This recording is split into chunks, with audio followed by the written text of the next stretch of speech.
E aí, meu amigo, minha amiga, que prazer ter você aqui novamente no nosso Papo de Sacristia.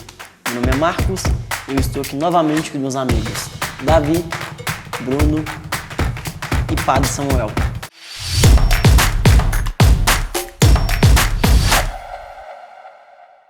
Antes de começar, faça-me um favor, deixe o seu like, comente, compartilhe e nos ajude a alcançar mais pessoas. Ok? Vamos lá então, pessoal. Nosso tema de hoje é política e politicagem. Tema difícil, complicado e um pouco polêmico. E aí, meus amigos, o que vocês entendem por política? Eu sou o Tiririca da televisão. Sou candidato a deputado federal. O que é que faz um deputado federal? Na realidade, eu não sei. Mas vote em mim, que eu te conto. Vote no Tiririca. Pior do que tá, não fica. Então, o que eu entendo de política é o que todo mundo entende de política. Política é simplesmente atividade que tem a ver com a gestão da cidade, gestão de recursos, né, com a gestão do patrimônio público, com o bem comum, né, com o bem coletivo. Só que, infelizmente, no Brasil isso se tornou o quê? A política se tornou sinônimo de politicagem, politicalha, como a gente costuma falar. É porque, pela quantidade de escândalos de corrupção que a gente tem tido, isso tem feito com que a imagem da política seja atrelada a isso, a uma coisa ruim, a uma coisa negativa, uma atividade desonesta, quando, se a gente for ver bem pela essência da coisa, não é.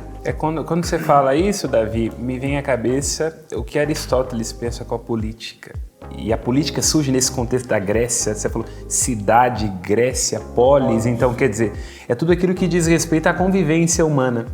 E tem um fator que é inevitável na política, que é a questão do interesse.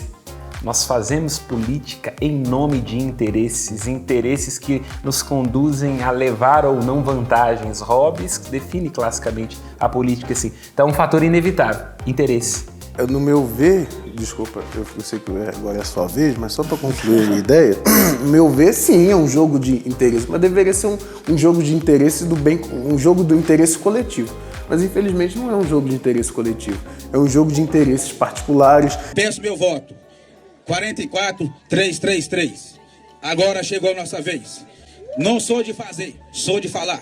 Eu entendo assim, todo o povo, toda a sociedade, né, ele vai precisar de uma organização. Então é preciso que existam órgãos, pessoas preocupadas justamente, né, acho que a palavra termo-chave seria bem comum, que coloca uma organização nisso tudo, né.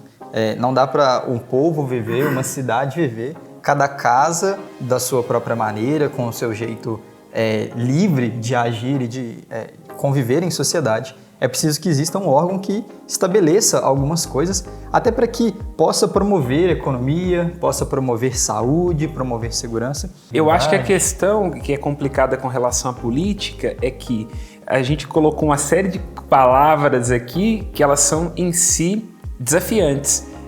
Responsabilidade, bem comum, interesses particulares ou não. Quem é que vai ser o árbitro disso? Acho que essa que é a questão. Em que medida aquilo que para outro é um interesse comum, para outro grupo é o particular? Acho que esse é o desafio da política. Onde é que... E é um problema do Brasil. Nós temos pela história do nosso...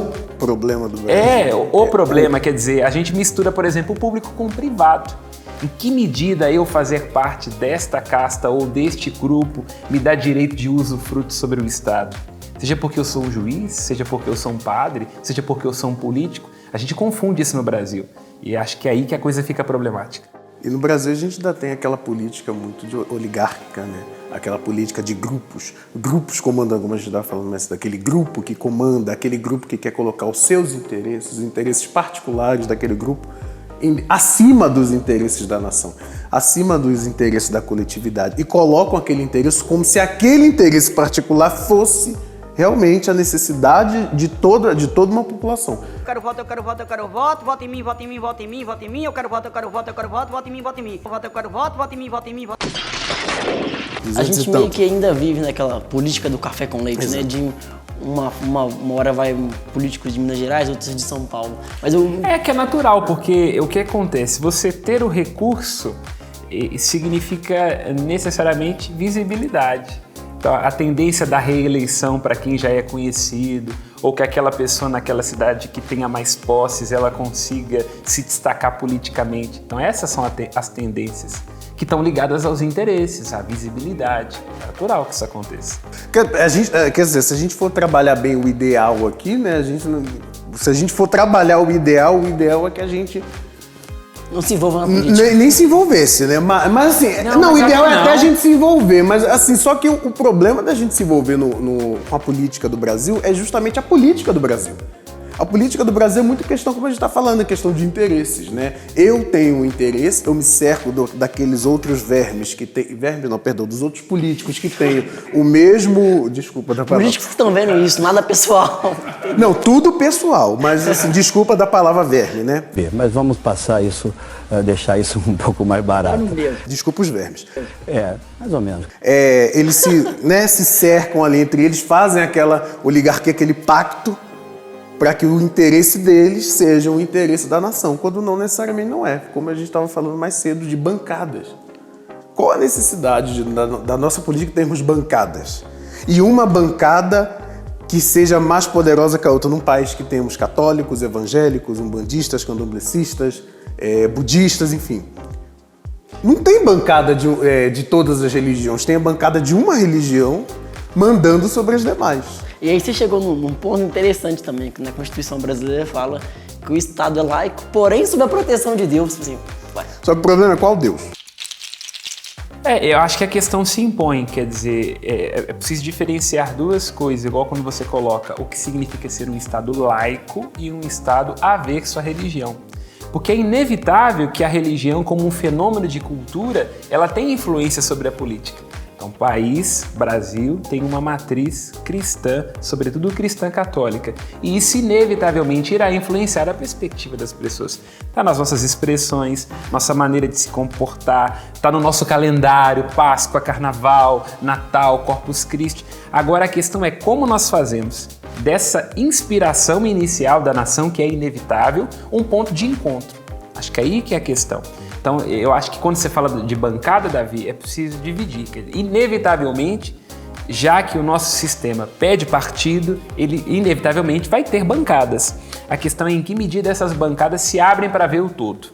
Elas defendem os interesses, porque política é isso. Citei Thomas Hobbes, quer dizer, é isso mesmo, tem a ver com interesse, tem a ver com vantagem, mas é em que medida este interesse, essa vantagem, ele se abre. Acho que essa que é a questão. E tem uma mosquinha aqui, que deve ter sido enviado pelos políticos. Quando você fala assim de interesses, eu até que não vejo problema nisso. Porque, vamos imaginar, né, que cada um de nós é chefe de uma casa, chefe de uma família.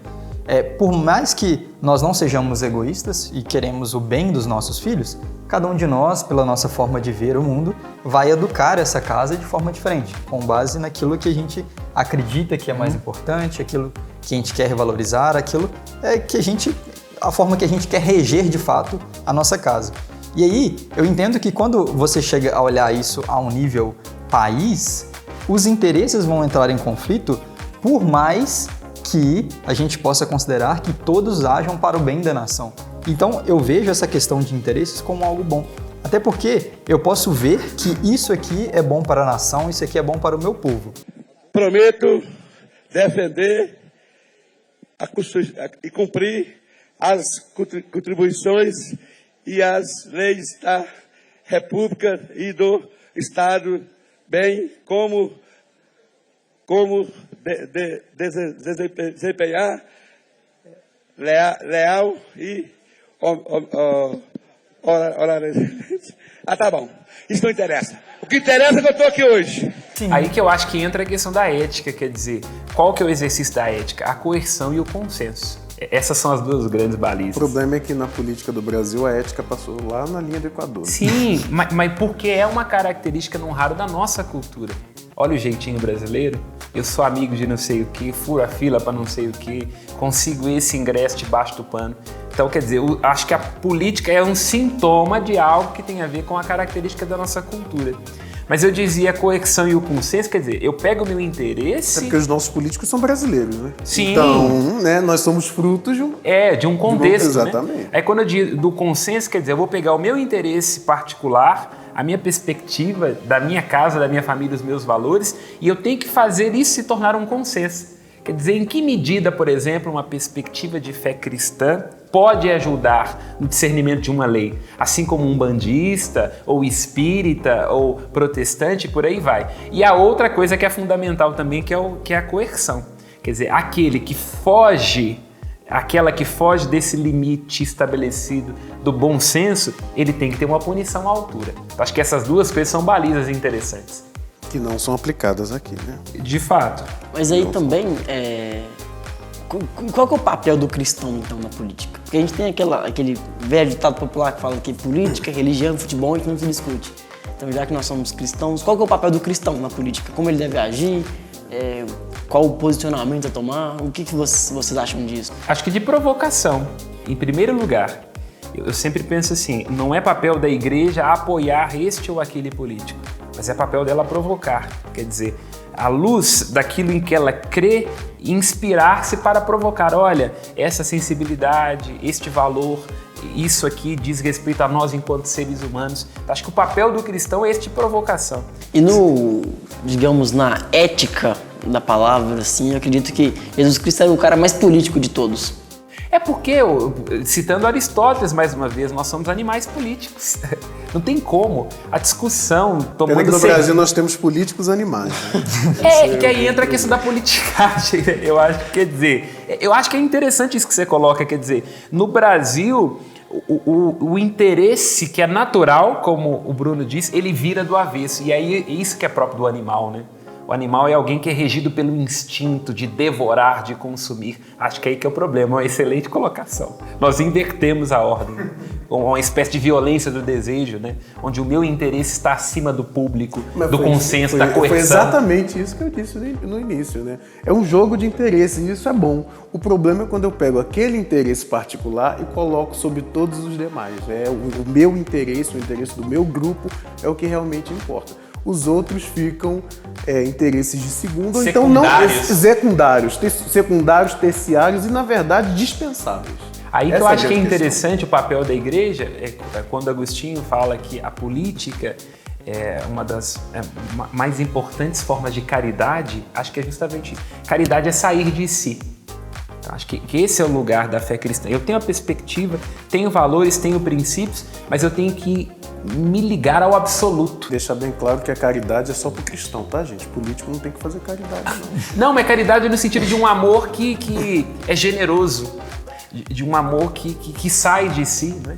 De um amor que é capaz de fazer do interesse uma ponte. Acho que é aí que é a dimensão da política. Que a política é isso, olha, eu até queria que fosse dessa forma, mas considerando outras perspectivas. Mas a gente não está dizendo, né, de doar 50 mil para um hospital e depois publicar sem outdoor que vão custar 80 mil. É que a mão direita não sabe o que está fazendo.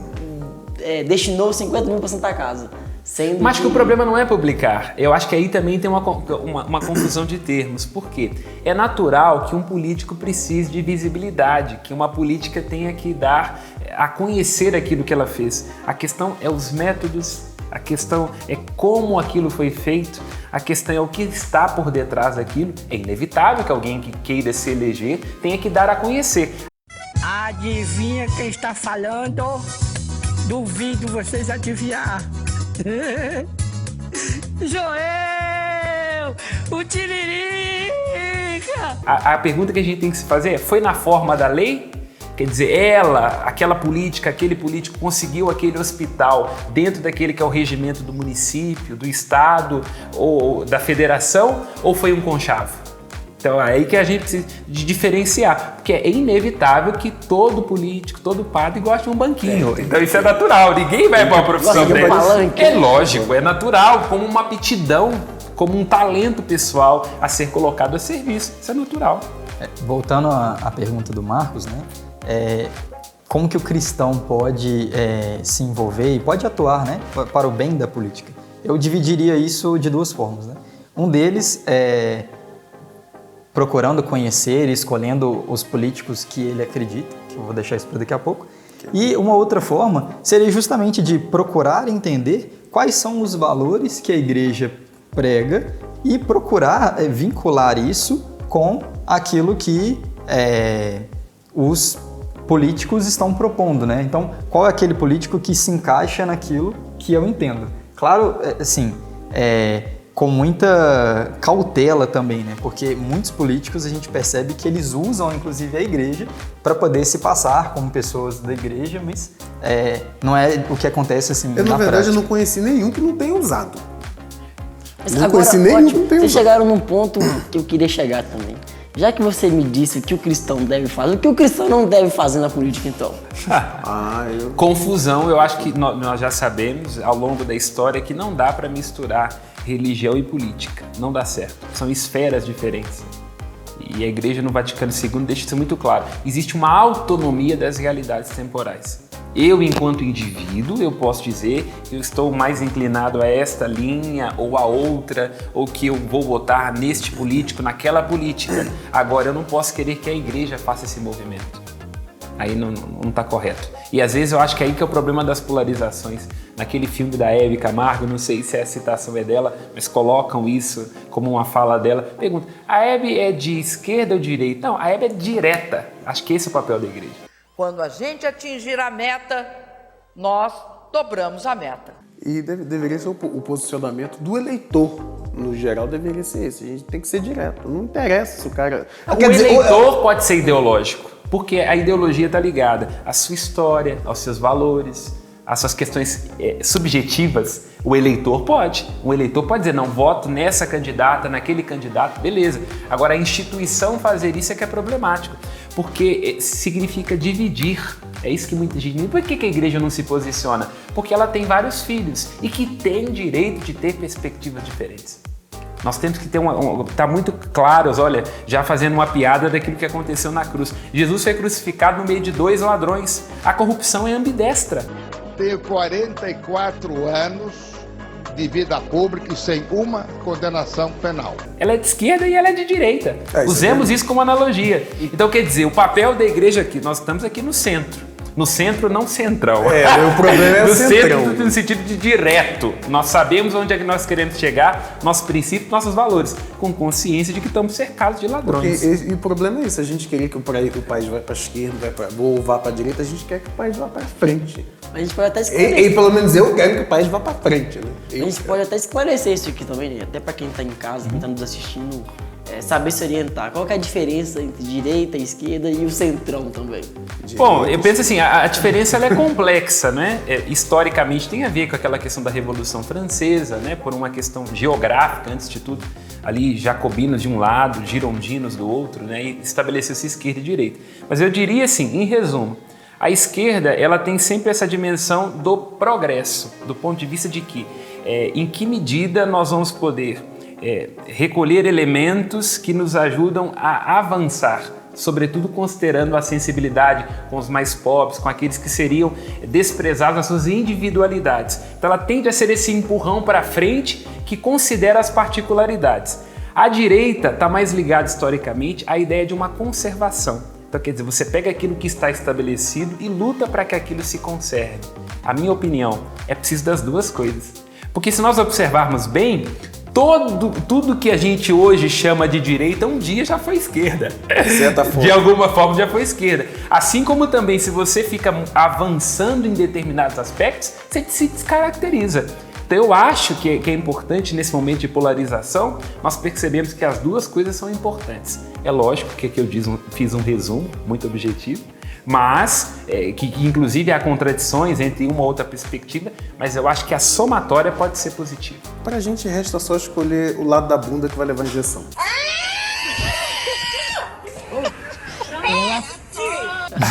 Tá, ou o lado esquerdo ou o lado direito. De qualquer jeito a gente vai levar uma injeção muito bem dada. É porque no Brasil a gente paga de ideológico, mas nós não somos. Nem a esquerda é verdadeiramente esquerda, porque quando ela chega no poder ela se junta com os bancos, nem a direita é totalmente direita, porque é o discurso que leva... É o que Fidel Castro... Eu não sei se foi Fidel, eu não vou parafrasear, porque eu não sei se foi Fidel Castro, não sei quem que falou, mas tem um ditado que... alguém disse, algum ser humano disse... Bexi Gonçalves, será? Clarice Lispector. Algum vivente. Quer dizer, algum vivente já deve ter sido recolhido com certeza.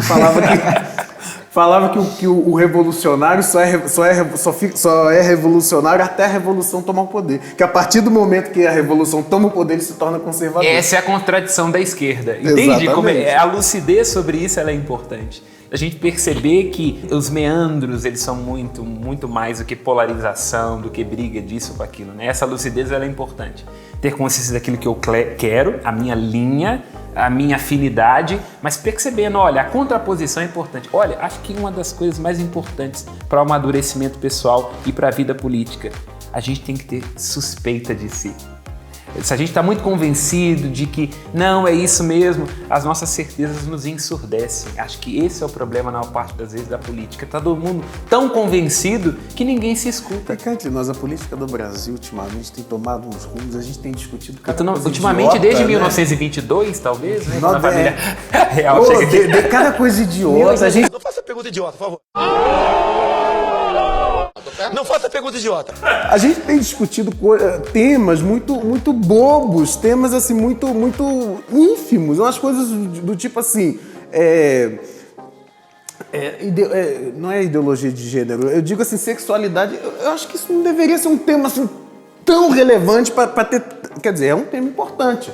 Mas eu acho assim, tem muita gente colocando muita energia nesse tema. Ele pode ter a sua relevância e essa seria, por exemplo, uma pauta de alguém que é mais conservador, mas desde que nós tomemos consciência de que esse tema não está sendo usado para esconder outra coisa. Aí que é o problema. Esse é o problema. Joga aquela cortina de fumaça, né? Vamos falar do gay, vamos falar do gay. Então nós temos... e as coisas acontecendo lá por trás que a gente não está vendo. A gente tem que tomar cuidado. Então, quer dizer, as relevâncias, elas dizem respeito à perspectiva, à história, à formação. Então, cada um tem que ser legitimado, olha, na sua demanda. Agora, é importante que a gente tem que tomar cuidado que alguns políticos usam pautas de esquerda ou de direita para se promover. Exatamente. E para desviar o olhar daquilo que mais importa. Que é o que acontece. Os caras estão discutindo coisa que já foi. Igual eu contei, não sei se eu contei para vocês, mas eu contei para algumas pessoas, que uma vez eu fui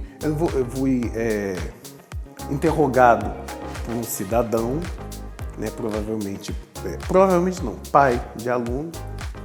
E ele veio discutir, na verdade ele veio me indagar se eu ensino nas minhas aulas lixo globista. Eu falei assim, lixo globista. Eu imaginei logo, né, as organizações Globo. Pode falar o nome da organização? Nem sei. Pode. Eu imaginei isso, eu falei assim, não, meu material não vem da Globo. Isso a Globo não mostra. Isso a Globo não mostra. O meu material não vem da Globo, meu material, ele vem do Ministério, é o Ministério que escolhe. Aí eu entendi isso, mas ele não queria dizer exatamente das organizações Globo, ele queria dizer se eu ensino que a Terra é redonda.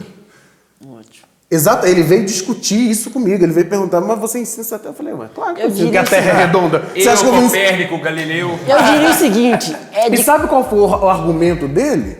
Eu falei assim, esse homem tinha que ser estudado. O argumento dele é o seguinte, a Terra não pode ser redonda porque se chama planeta, porque se fosse redondo seria uma redondeta. Esse foi o argumento. Nos direcionando para o fim aqui, antes eu falaria isso para esse pai. É de cair da borda da Terra plana, entendeu?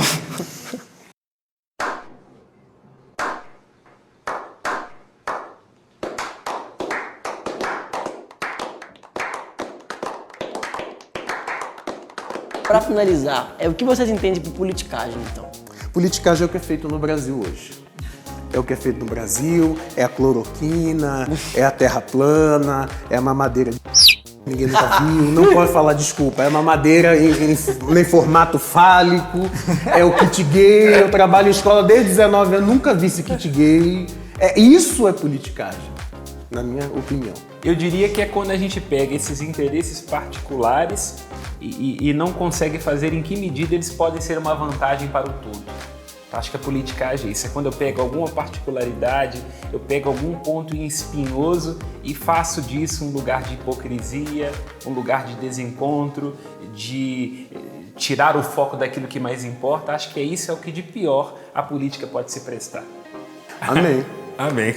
Nosso Papo de Sacristia não termina aqui. Continue aí na tela da sua TV, no seu celular, no seu computador. Para você, o que é política e o que é politicagem? Diz pra gente aí. Até o próximo programa.